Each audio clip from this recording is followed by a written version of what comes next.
Hi, let's review main effects and interactions, because understanding main effects and interactions are going to help us understand the importance of more complex research designs and also better help us to understand how those designs are analyzed. So in discussing main effects and interactions, I'm going to talk about a very famous visual search experiment. So in a visual search experiment, people are looking for things, for objects. We're going to call these things targets. And in the particular version of the visual search experiment that I'm talking about, the targets are going to be...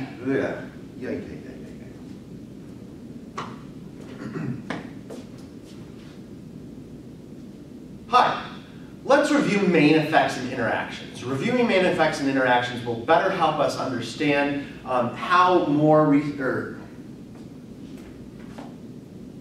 Hi, let's review main effects and interactions. Reviewing these concepts will help us to better understand complex research methods and also help us to understand how those methods are analyzed. So in talking about main effects and interactions, I'm going to discuss a particular type of experiment called a visual search experiment. Now in a visual search experiment, the participants are looking for some object. We're going to call the thing that they're looking for a target.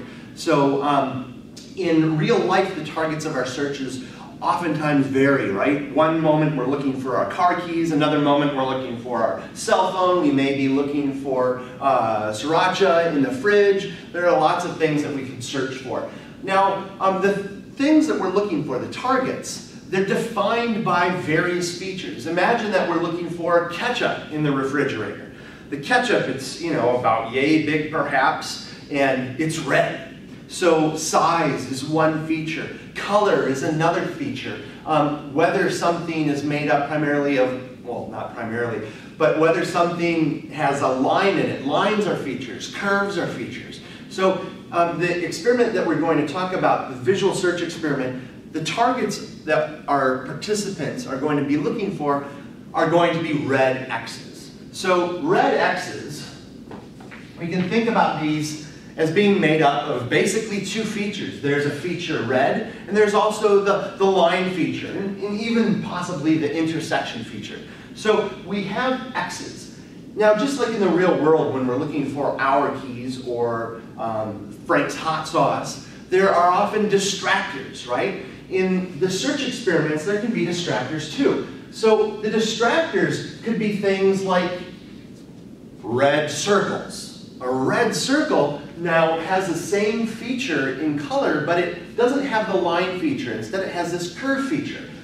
We could also have things like yellow circles, which don't share the color or the lines with the X. We could also have distractors like yellow X's that share the lines, the features of the lines with the target, but don't share the color feature.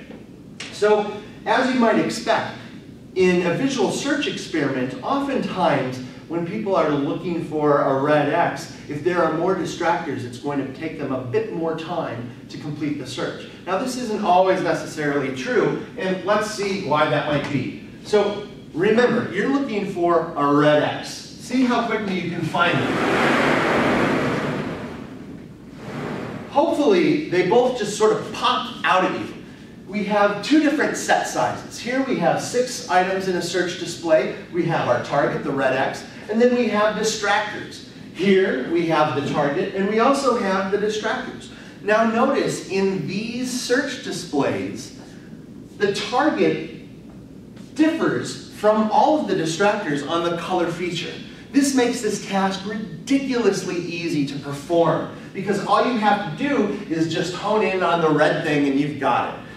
If you're foraging for tomatoes in a garden, this is often easy to do if you're looking for the red ones, because the leaves are green, and the red thing that you're looking for, that's a different color feature, and you're able to just see those things really quickly. So in situations like this, participants are very fast.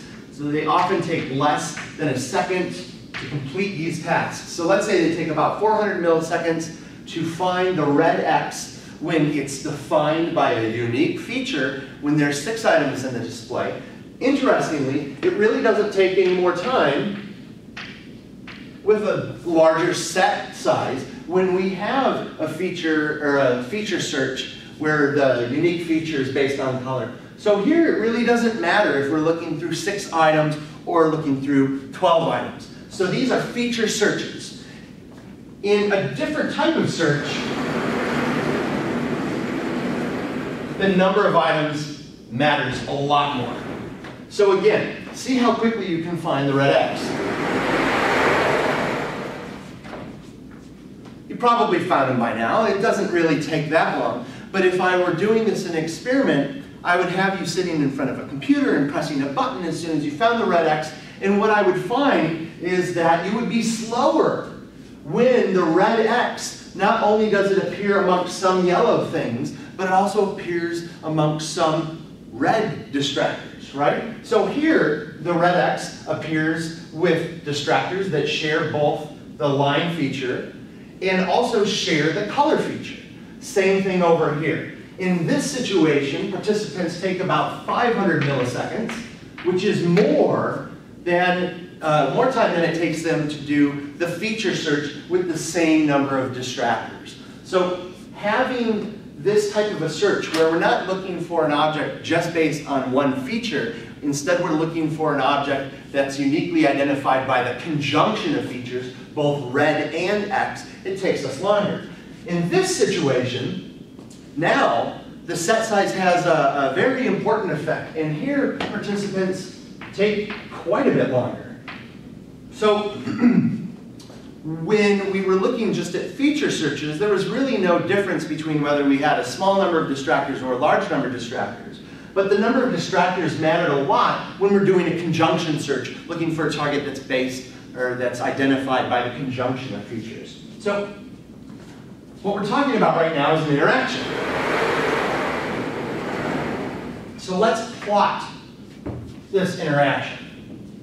So we've got 400, 500, 600, 700, these are all milliseconds, 800, and these are going to be response times. And here we're going to plot the set size.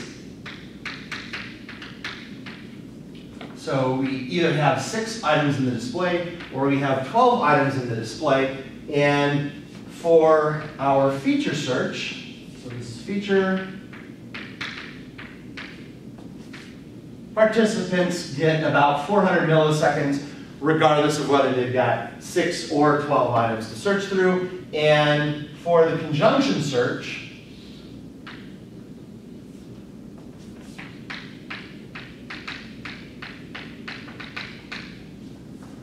the set size matters a whole lot. So we have an interaction here. How do we know that we have an interaction? Well, an interaction, by definition, is when the effect of one variable depends on another variable. So notice we have an effective set size, right? In general, if we're talking about all of the data, in general, as set size increases, then participants take more time to complete the search. However, this effect really depends on how many, on whether you're doing a conjunction or a feature search. So for a feature search, it doesn't matter at all, but for a conjunction search, it matters a whole lot. If we want to spot interactions really quickly, all we need to do is look for non-parallel lines, if we have a line graph. If we have a bar graph, we need to look for differences in bars that differ across conditions. So if I were to draw this using a bar graph, I might have something like this. I'm going to use different colors.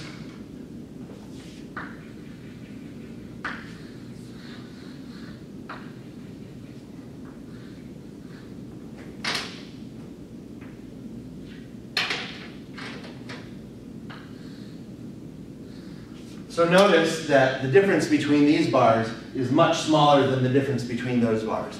So that's how you can quickly spot an interaction. So let's talk about how you can identify whether there are main effects. And to do this, I'm going to show the data a little bit differently. So let's talk about search.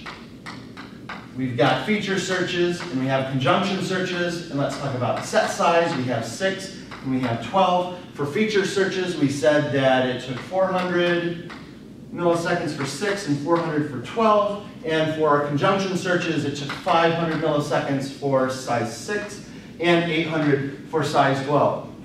So how do you identify main effects? Ignoring the statistical part for the time being, because you always need to have statistics to determine whether or not the numeric differences are actually more different than what you would expect due to chance, right? But for right now, I'm just going to imagine that all numeric differences represent true differences. So to find out if there are main effects, all we need to do, if we're interested in looking at the effective set or the effective search, is just compare the means that collapse over the different levels for the other variable. Oh, that's a real mouthful, so let's see exactly what I mean. I want to see if there's an effective set size. So what I'm going to do is I'm going to take the mean of the different search conditions for each set size. So the mean between 400 and 500, that is 450. The mean between 400 and 800, that's 600. So this difference here represents the effect, the main effect of set size.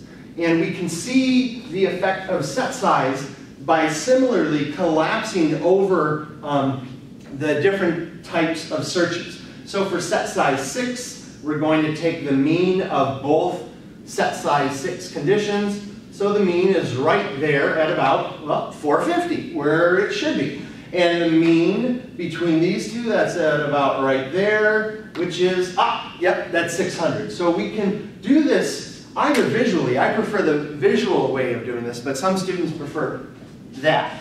If you prefer this, go for it. If you like this, do that. Do what's best for you. Okay, so that's our main effect of set. What's our effective search? Do we have an effective search? Well, yes, we do. To find the effective search, what we're going to do, again, is take the means for each type of search that collapse across the different set sizes. So the mean of 400 and 400, well, that's simple. That's just 400. And the mean of 500 and 800, that is, my math is no good, 650. All right. So if we're doing that, what we're basically doing over here is we're collapsing over the different set sizes for conjunction and feature searches. So the average between those guys, let me make this easier. If I'm going to bisect the line, it's right at about there, 650. And here, well, that's obvious. The mean is just at 400. So this difference here represents this difference here. That's the main effect of search. So here we have a main effective search, a main effective set. We also have an interaction between search, the type of search, and set size.